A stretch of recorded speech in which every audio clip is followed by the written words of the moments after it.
It started with blood. Not literal, but damn close. Her fingers were cracked from typing, her eyes bloodshot from too many 2 a.m. bug fixes, and her soul practically leaking out in burnt-out sighs and empty Red Bull cans. Jennifer had just pulled her fourth all-nighter that week, wrestling with a rogue sync error that would have tanked the demo for Infinia, the software she breathed into existence. The other engineers called it Marcus's brainchild in meetings. They knew the truth. Everyone did. Marcus Thorne couldn't code a hello world without a team of interns and 3 hours on Stack Overflow. She didn't complain, not out loud. She just did what she always did: fix everything, smile like she was grateful, and fade into the backdrop when the CEO swaggered into press conferences wearing the product like it was his tailored suit. Marcus called her mission critical in private, Jen when he wanted to seem relatable during board meetings, but never once had he said her full name on stage. Never once had he called her the architect. Now, suddenly, a live national interview was happening. CNN, no less, some shiny morning show where the chairs are fake leather and everyone talks like they're on Xanax. Jennifer was buzzing. Finally, the world would see what she'd built. She assumed, naturally, Marcus would be the one in the spotlight, because Marcus always was. That is, until his assistant, with all the warmth of a DMV kiosk, told her she was doing the interview. At first, she thought it was a mistake. Maybe they meant she'd be prepping the talking points or shadowing him. But no, she was going live, alone, in front of millions. Marcus had decided it was a great growth moment. Translation: he didn't know how half the back end even worked and didn't want to get pantsed on national television. She didn't say no, how could she? Her entire career had been built on yes. Yes, I'll work weekends. Yes, I'll rewrite the documentation by Monday. Yes, I'll pretend I didn't see the intern crying after Marcus screamed at him for asking a question. But this time there was something different. This time her chest didn't tighten from dread, it swelled. If she could survive all those years in his shadow, she could handle 5 minutes in front of a camera. Oh, and by the way, if you're listening to this and enjoying the ride, do a girl a favor and hit that subscribe button. 97% of y'all just ghost these stories like my last situationship ghosted me, and I'm just trying to reach my first 10,000 subscribers without crying into a tub of frosting. You clicking that button? That's my version of getting a gold star in this emotional third-grade classroom called life.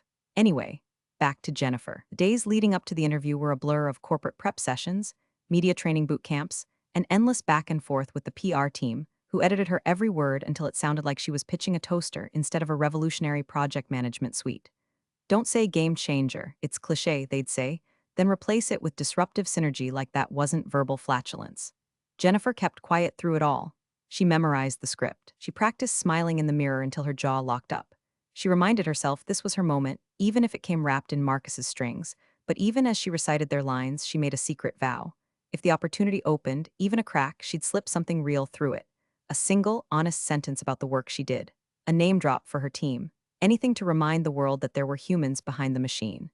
On the night before the interview, she sat alone in the office, staring at the product interface one last time. The Infinia dashboard shimmered on her screen like a monument to every dinner she missed, every relationship she let crumble, every migraine she pushed through to perfect one more feature. Her mouse hovered over the shutdown button. She didn't click it. Instead, she whispered to herself, let's make them remember who built this. What she didn't know, what none of them knew, was that the interview wouldn't just be a product launch. It would be war. Marcus told her while peeling a banana like it was a negotiation tactic. Leaned back in his leather chair, office view of downtown shimmering behind his skull like a halo of lies. Jennifer, I've been thinking, he started, which was always a warning sign, like hearing a rattlesnake say your name. You've got the deepest familiarity with Infinia, he said between chews. And this interview is a great developmental opportunity. That's what he called it, a developmental opportunity. Like she was a junior intern hoping for a LinkedIn bullet point, not the goddamn architect of their entire flagship product. Jennifer didn't flinch, not in front of him. She nodded, she even smiled. But inside, her stomach was rearranging itself into a pretzel. She knew the real reason. Marcus didn't understand the product. Oh, he could parrot buzzwords. Efficiency, integration, enterprise-scale agility. But if someone asked him how Infinia's dynamic workload triaging system actually functioned, he'd blink like a busted Roomba. And with this being a live TV spot, not some pre-recorded circle jerk with their marketing team, he couldn't risk looking like a mannequin in a suit. So he sent his shield. His weapon. The one person who'd never said no to a late-night code review or a Sunday systems stress test. Her. The meeting ended with his trademark "you'll do great," tossed like a dog treat, and she walked out with her spine on fire. The PR team was already waiting outside his office with a packet labeled Jennifer, talking points. They had scheduled hair, makeup, and 3 wardrobe options, none of which involved her usual flannel and jeans. Her anxiety didn't bloom, it detonated. But right beneath it, curling tighter around her chest, was something hotter: resolve. This wasn't a handoff, it was a challenge. and she wasn't about to let the product she bled for get reduced to a bullet point list recited by a CEO who once asked if API was the same thing as a firewall. Jennifer spent the next 72 hours inhaling every possible question they might ask. She practiced in front of her bathroom mirror until her voice went hoarse. She tweaked her slide deck. She added subtle shout-outs to team members in her anecdotes. She adjusted her tone, her cadence, even her hand movements, using every ounce of knowledge she'd collected from years of presenting to rooms full of men who spoke to her like she was a sentient stapler. Because this interview, it wasn't just about publicity. It was about legitimacy. One good segment could bring in the final investment needed to lock down market dominance. That meant full-scale rollouts, government contracts, maybe even international licensing. It meant ensuring the survival of the product long after Marcus inevitably screwed something up and blamed the janitor. But most of all, it meant legacy. Jennifer didn't want applause. She didn't need her name in neon. But she needed people to know that she built this. That Infinia was a product of purpose, not marketing fluff. That under the metrics and jargon, there lived something real, something human. She was still tweaking her answers at 2:17 a.m. on the day of the interview, sitting on her couch in sweatpants and a hoodie, surrounded by cold pizza and open code windows. Her cat Moose had passed out on her laptop hours ago. Her phone buzzed with a final message from Marcus. Big day tomorrow. Remember, represent the company, not yourself. No punctuation. No good luck. No thank you. Jennifer stared at the screen until her eyes burned and typed back, understood. But she didn't hit send. She deleted it, and she let the message rot in the silence it deserved. The TV studio looked like the inside of a spaceship that only broadcasted corporate dreams and lies. Polished chrome surfaces, LED panels glowing like alien jellyfish, and a reception desk staffed by a woman with a smile so plastic it could have been 3D printed. Jennifer stood frozen in the lobby for a full minute, gripping her portfolio like it could anchor her to earth. This wasn't like pitching to venture capitalists in some oak-paneled conference room or demoing features to half-asleep board members with golf tee times. This was the national spotlight. Live, unscripted, millions of eyeballs, including, presumably, her parents, her college professors, and every ex-boyfriend who told her she wasn't built for leadership. Production assistant with the urgency of a caffeinated squirrel swept her into motion, rattling off a stream of jargon she barely processed. Green room, makeup, countdown, mic check. Don't look directly into the camera unless prompted. The earpiece came next. Cold plastic shoved into her ear canal like a corporate parasite, followed immediately by Marcus's voice, smug, nasal, and just a decibel too loud. Jennifer, he said, drawing out her name like he was already disappointed. Good, you're on site. Quick reminder, stick to the script. You are here to make the company look good, not yourself. Got it? She blinked at her reflection in the makeup mirror. They'd covered her stress acne, softened the bags under her eyes, and powdered her face until she barely recognized herself. She looked like the idea of a tech executive, polished, safe, corporate. But the woman inside still had chewed nails and a jaw clenched tight enough to crack molars. I got it, she said. Her voice sounded like it belonged to someone else. I mean it, Marcus continued, not letting up. This isn't about your journey. No passion projects. No as a woman in tech detours. Mention the cloud rollout, the international partnerships, the scalability of the stack. No hero stories. Understood? She didn't answer, because what could she say? That her stomach was curling into knots? That her imposter syndrome had woken up early and was now screaming in Morse code? That she had just realized her entire future was balanced on a wire stretched between two skyscrapers, and Marcus was shaking the damn thing? The producer called a 5-minute countdown. Jennifer was escorted onto the set, where the air was 10 degrees too cold and smelled faintly of burnt coffee and high stakes. The host, Sarah Whitmore, offered a warm handshake and a practiced smile, but her eyes were sharp. Calculating, the kind of journalist who could skin a politician in 5 words or less. Jennifer felt seen, too seen. She sat in the chair, straightened her blazer, and tried to remember her posture training. Chin slightly down, eyes steady, hands loose, no fidgeting. Her knees bounced anyway, betraying her. Marcus's voice returned. One more thing, don't improvise, you're not charming enough to wing it. Jennifer blinked. Something sharp shifted inside her, hurt, yes, but also something cleaner, meaner, like the tip of a blade being sharpened against stone. He said it like a joke, but he meant it. He always did, and the worst part, she'd let him get away with it for years. Lights shifted. A red tally light snapped on above the main camera. The sound engineer gave her a thumbs up. And just like that, the show began. The music played. Sarah turned toward her with a wide, camera-friendly smile. Welcome back. This morning we're joined by Jennifer Lin, Senior Product Manager at Innovate Inc., here to talk about the company's newest offering, Infinia, which some are already calling a potential game-changer for productivity software. Jennifer smiled back, her lips moving automatically. But inside a storm was brewing, and she had just stepped into the eye. The first question landed like a snowball to the face. So Jennifer, Sarah began. Legs crossed like a queen on Judgment Day. What is Infinia, and why should the average team manager care? Jennifer's mouth dried up like a sandbox in July. Her rehearsed answer flashed across her brain like PowerPoint slides, but instead of speaking, she stalled. Froze 1 second, too. Her silence stretched long enough for panic to start picking the lock on her ribs. Then her lips moved. Infinia is a lot of things, but most importantly, it's the tool I wish I had 10 years ago when I was leading a 5-person team and juggling 6 roles. Sarah tilted her head. Not the script, but interesting. It's built for the middle. Not the executives with 20 dashboards, not the interns buried in spreadsheets, but the people in between who actually hold the house up. There it was. Jennifer heard herself saying it and couldn't believe it was coming out smooth, natural, like she was finally speaking the language she was born fluent in. The nerves didn't vanish, but they started playing background music instead of hijacking the whole show. Sarah nodded, eyes gleaming.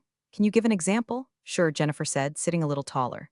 Let's say you've got a content team, a dev team, and a client breathing down your neck, and everyone's operating in different time zones and nobody knows who's waiting on what. Normally, that's just chaos with a calendar app. With Infinia, it's one glance, one dashboard. It's like turning your project into a subway map. You can see every train, where it's headed, and where there's about to be a pileup. That got a small smile. Even the cameraman's head tilted in interest. She kept going. Something cracked open inside her, something old and eager. She started talking not just like a product manager, but like a believer. She used metaphors, jokes. She even name-dropped her old mentor, Gina, who once color-coded an entire rollout with sticky notes and nicotine gum. Every time she deviated from the talking points, like describing the UI as cleaner than my ex's conscience, she braced for Marcus's voice in her ear. But it never came. The earpiece stayed quiet. For the first time in years, she spoke without supervision. And it felt intoxicating, like walking barefoot across hot coals and realizing you're fireproof. Sarah leaned in. Sounds like this project is very personal for you. Jennifer exhaled softly. It is. I've spent the last 4 years building this. We've missed birthdays, anniversaries, and a lot of sleep. But we did it because we knew it could help people. The word we slipped out naturally. She didn't say I. She never said I, not because she didn't want to, because she knew how Marcus operated. Any I that wasn't attached to him was a threat. But in that moment, she wasn't thinking about him. She was thinking about her team, about Ravi's spaghetti code wizardry, about Lena patching UX wireframes at midnight with a newborn crying in the background. She started to feel, dare she say it, proud. The producer held up a cue card. 3 minutes left. Sarah smiled again. Well, Jennifer, it sounds like Infinia's in good hands. Final question, what do you hope users feel the first time they open it? Jennifer didn't hesitate. Relief, she said. I want them to feel like someone finally thought about their day before telling them how to work. I want them to feel seen. Sarah paused for half a beat as if digesting the honesty, then nodded slowly. Beautifully said. Jennifer smiled back, and for the first time in years, it reached her eyes. The red light above the camera blinked to signal the final segment. And still, no word from Marcus. She let herself believe, just briefly, that maybe he was watching and realizing she wasn't a liability. Maybe, just maybe, he was proud too. It's called adaptive logic flow, Jennifer said, her eyes sparkling like a woman introducing her firstborn to the world. And it's probably the most human thing we've ever coded. Sarah leaned forward slightly, sensing a peak. Tell us more. Jennifer didn't even need the prompt. She was already there, already soaring. So the system watches your workflow, how you assign, reprioritize, cancel, or delegate tasks. And then it adapts. It starts anticipating you. Like if Mondays are chaos and Fridays are dead, it'll reroute your timelines to give you breathing room without you even asking. It's intuitive, it's empathetic, and that's when it hit. A sharp, cruel voice crackling into her right ear, slicing through her momentum like a scalpel dipped in vinegar. You're making it about you? You're done. Clean out your desk. Marcus. She flinched. It was barely visible, just a blink, a half-second inhale, the kind of twitch only people trained to notice everything would catch. Unfortunately, she was sitting 6 feet from Sarah Whitmore and 30 inches from a camera broadcasting in 4K to the entire goddamn country. Jennifer's mouth was still half open, her thought trailing like a balloon with a slashed string. She could hear herself saying, and it's, but the rest never arrived. Her heartbeat roared in her throat. Every cell in her body froze like a deer realizing the headlights weren't stopping. Her pupils dilated. The camera zoomed in for the highlight moment, the golden clip where the visionary behind Infinia explains her genius. Instead, World got front row seats to Jennifer's complete unraveling. Her eyes darted sideways, not at anything, just away, away from the moment, away from the invisible blade Marcus had just plunged between her ribs. The triumphant gleam vanished from her face like a light switched off during a power outage. Clean out your desk. The sentence echoed. It wasn't a metaphor. It wasn't a warning. It was a sentence, a judgment. Corporate execution whispered through a $29 earpiece during what was supposed to be the biggest moment of her career. And he'd done it live, on purpose. Jennifer sat perfectly still, even as her body screamed to run, to cry, to scream how dare you into the camera like some Greek tragedy heroine. But she didn't, because that's not how you're allowed to break when you're a woman in tech. You break quietly. neatly, preferably in a restroom stall or in your car in the parking garage. Jennifer? Sarah said gently, her voice lowering. That did it. Jennifer snapped back into her body, lips pressing into a tight line. Her brain scrambled for the words she'd dropped like broken porcelain, but they wouldn't come. Not now. Not with Marcus's words still poisoning her ear canal. She swallowed hard. She started, voice thin as tissue paper. I'm sorry, I just lost my place for a second. Sarah's expression changed fractionally, from interviewer to human. She nodded slowly and adjusted in her seat, turning slightly toward the camera, giving Jennifer a breath, a space, a lifeline. But the damage was done. Millions of people just watched a star dim in real time, saw a confident woman transformed into something raw and uncertain. And Jennifer knew that's exactly what Marcus wanted. He couldn't let her shine, not unsupervised, not unscripted, not visible, and so in front of the world he silenced her. With 7 words. She sat there, her palms sweating, her mouth dry, pretending everything was fine while the wreckage inside her piled up.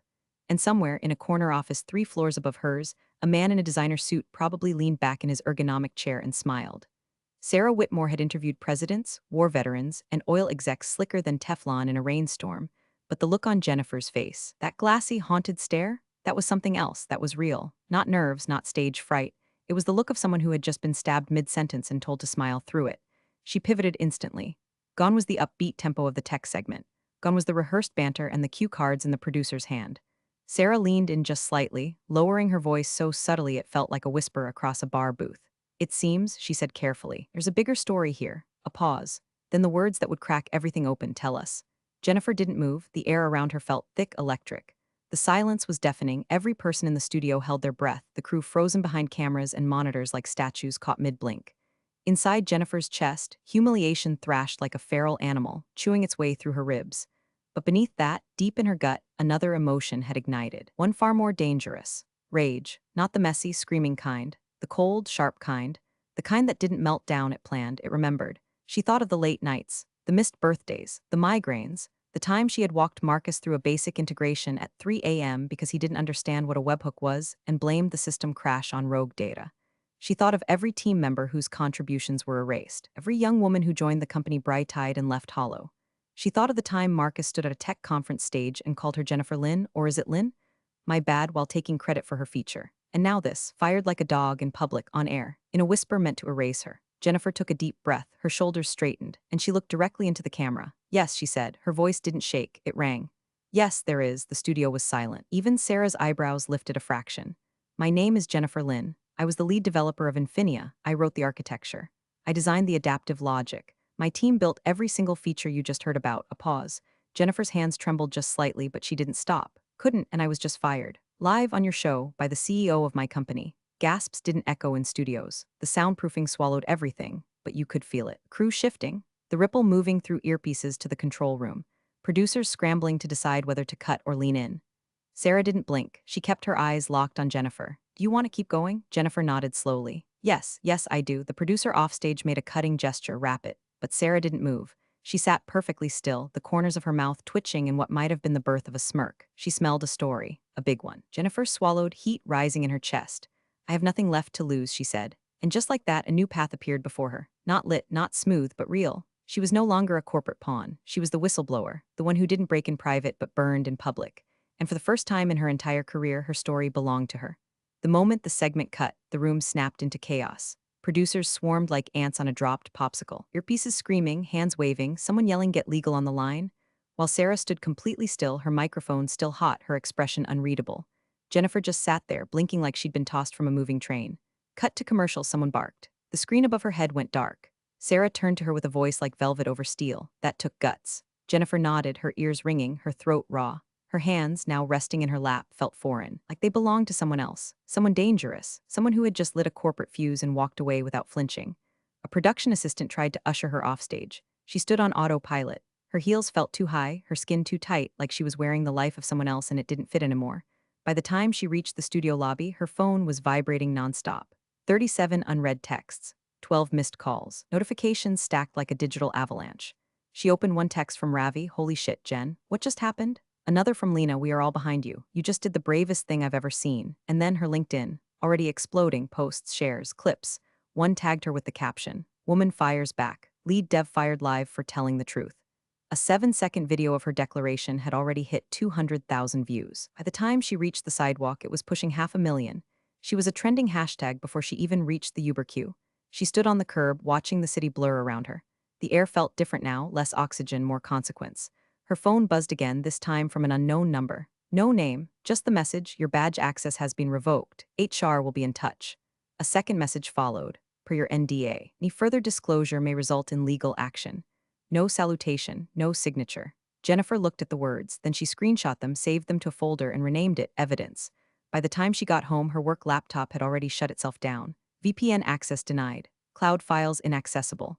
Her Innovate Inc. email returned with an automated bounce. This account no longer exists. It hit her all at once. Not gently, not with mercy. Life she left that morning, the job, the identity, the illusion of security was gone. Wiped, redacted. She stood in her doorway, eyes scanning the familiar mess of her apartment, the dying succulents, the laundry still on the chair, the whiteboard filled with diagrams and late-night thoughts about product iterations that would never see light again. Jennifer didn't cry, she didn't throw things. She opened her laptop, her personal laptop, and started building her case. She pulled out her backup drive.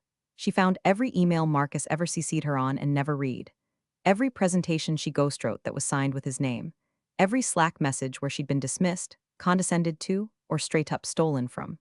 She opened a folder titled Late Night Dev Notes, where she'd saved screenshots of the original codebase and architecture drafts she created at 2:00 a.m. while Marcus was God knows where, probably schmoozing investors over stake he'd expense and stories he didn't write. And the texts. Oh, the texts. Marcus didn't email when he wanted something shady. He texted, informal, sloppy. Can we bend this feature for the VC demo? Don't mention X, it'll freak out compliance. Can you remove credit from that dashboard before Monday? Board presentation. She pulled them all, labeled each. Dated every request. The silence of her apartment deepened as the hours passed. And Jennifer sat in the middle of it, lit only by the glow of her screen and the cold, methodical rhythm of someone who had lost everything, and realized she was finally free to burn it all down. Jennifer didn't sleep for 3 days. She didn't need to. She was running on something stronger than caffeine or cortisol, something colder, heavier, more precise. Revenge wasn't a fire anymore. It had become a clock. Every tick brought her closer to the detonation. The third morning, as her eyes burned and her inbox overflowed, a new message arrived. Subject line, we should talk. I know what Marcus did. The sender, Evelyn Vance. Jennifer stared at the name for a full minute. Evelyn was the CEO of Argent Systems, one of Innovate Inc.'s fiercest competitors. Silicon Valley royalty, the kind of woman who smiled through SEC audits and once launched a data product so airtight the Department of Defense tried to buy it off the books. Jennifer hesitated, then clicked. No recruiters, no PR fluff, just one line, not offering you a job. I'm offering you an exit strategy. They met the next day in a private lounge above a boutique hotel, where the windows overlooked the city like a judgment. Evelyn wore black on black and smelled like old money and scorched bridges. She didn't waste time. I hated Marcus before it was trendy, she said, swirling her espresso. He tanked a deal I had with Innotech 3 years ago by lying about your scalability numbers. And now he's stupid enough to fire the woman holding his entire product together, live on television? I couldn't have written a better gift. Jennifer blinked. You're not afraid of getting dragged into this. I want to get dragged into this, Evelyn replied. That man has violated 6 labor laws, 3 ethics codes, and God knows how many NDAs. You want to expose him? I can help you do it legally, loudly, and in a way that sticks. By nightfall, Jennifer had a legal team, not just lawyers, assassins in heels, contract specialists, NDA dismantlers, PR strategists who'd worked with whistleblowers and CEOs clawing back reputations from the underworld. Jennifer learned quickly. She learned how to phrase things for maximum protection, how to weaponize screenshots, how to plant her story with 3 different reporters without violating confidentiality. She was taught how to leak, not recklessly, but surgically. And that's when the second revelation hit. Buried in her old files, deep inside a legacy doc from the prototype days, she found a name she hadn't seen in years. Proposal based on H. Dalka's modular sandbox pitch. Dalka, Hannah Dalka, a brilliant systems designer Marcus fired 5 years ago. Rumor was she'd filed a harassment claim, then vanished. Jennifer had been an intern back then, too new to ask questions, too afraid to make waves. She looked deeper. Old Slack logs, archived emails, internal notes redlined by legal. The deeper she dug, the more the foundation cracked. Marcus hadn't just stolen her work. He'd built Infinia on stolen bones. Hannah's sandbox framework, Jennifer's adaptive logic, Lena's UX strategies, all wrapped in Marcus's name like wrapping paper around a stolen painting. Jennifer sat with that for a long time, then she called Evelyn. This isn't about credit anymore, she said. It's about justice and legacy. Good, Evelyn said, because I just booked you a follow-up. Prime time with Sarah Whitmore. Jennifer paused. You're ready, Evelyn added. Now burn the whole temple down. So Jennifer got ready. not with PowerPoint decks or talking points, but with timestamps, contracts, emails, diagrams. Every stolen idea, every silenced voice, every manipulated number, every sleight of hand he used to rise. By the end of the week, she no longer looked like a product manager. She looked like a problem. Problem Marcus Thorne would never see coming until it was live and irreversible. The lights were hotter this time, brighter, hungrier, but Jennifer didn't flinch.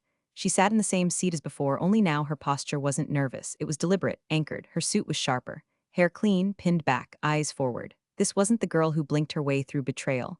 This was the woman who walked through the fire with a briefcase full of gasoline. Across from her, Sarah Whitmore offered a small nod, a private kind of respect. And then the countdown began again. 5, 4, 3, Sarah smiled into the lens. Good evening. Tonight, we revisit a story that sparked national debate about ethics, ownership, and the human cost of innovation. You'll remember Jennifer Lynn, former product manager at Innovate Inc., whose sudden on-air firing 2 weeks ago ignited a firestorm. Joining us live via remote is Innovate Inc. As CEO, Marcus Thorne. Marcus, thank you for being here. On the monitor to Jennifer's left, Marcus appeared, oozing that practiced arrogance like a wet dog trailing cologne. His tie was too tight, his jaw clenched just enough to look rehearsed. Happy to clarify the company's position, he said, voice smoother than it had a right to be. Sarah nodded. Let's begin. The first 10 minutes were exactly what everyone expected. Marcus called the situation unfortunate. That Jennifer misrepresented her role, claimed her allegations were deeply personal grievances inflated for attention. He smiled with his teeth but not his eyes. Jennifer waited. She let him dig the hole himself. When Sarah finally turned to her and said, Jennifer, how do you respond to Marcus's claims that your accusations are baseless? She exhaled once, opened her folder, and began to turn pages. Page 1, a side-by-side breakdown of Infinia's development timeline, with metadata logs showing her as the original creator of the adaptive logic system, 8 months before Marcus claimed he conceptualized it. Page 2, Slack messages from Marcus instructing her to remove attribution tags from demo decks. One message simply read, "No one needs to see your name on this, just get it done." Page 3, a direct text from Marcus, timestamped 2:11 a.m. on a Sunday. Take your little ideas and put my initials on the repo. I'm not fighting the board about credit again. The screen behind her flickered to show each one as she spoke, her voice steady, clinical. The studio was dead quiet, save for the scratching sound of Marcus's career hitting the bottom of the ocean. And then she dropped the kill shot. I also built in a hidden backdoor feature to Infinia, an internal diagnostic tracer that tags every module by author during integration. It's invisible to end users but fully trackable. I activated it yesterday. She turned to the monitor. The code proves that over 86% of the functional core of Infinia was authored by myself and my team. Less than 3% came from Marcus Thorne, mostly branding. Marcus blinked, then stammered, then vanished, his feed suddenly cut due to technical difficulties. Sarah didn't even try to fake surprise, but Jennifer wasn't done. One last thing, she said, reaching for the final page. It was a printed email from 5 years ago from Hannah Dalka, dated 2 weeks before her unexplained departure. The subject line read, Sandbox Prototype Pitch Preliminary Design. Attached was the original framework, the one Marcus had discovered, the one Jennifer had unknowingly inherited and refined. This, Jennifer said, holding the email up, is where Infinia began, not in a boardroom, not in Marcus's head, but in a quiet corner of this company under a woman he silenced and erased. Sarah let the silence breathe. Then finally, what do you want now, Jennifer? Jennifer's eyes didn't waver. I want Innovate Inc. investigated. I want NDAs reconsidered. I want women who build empires to stop being treated like the scaffolding. And for you, Jennifer inhaled. Then let the truth land softly. I already won. I got my name back. The next morning, the SEC launched a formal inquiry. Marcus stepped down within the week. Innovate Inc.'s stock plummeted. Hannah Dalka's name trended alongside Jennifer's, and Sarah's follow-up segment became the most-watched tech journalism piece of the decade. Jennifer didn't go back to product management. She became something else, an advocate, a lightning rod, a woman with a flame-proof voice who'd walked through betrayal, lit a match, and dared the world to blink first. And this time, no one dared to look away. You're the real MVPs of the office jungle. Thanks for watching. Smash that subscribe button, or the coffee pot might just forget your next brew.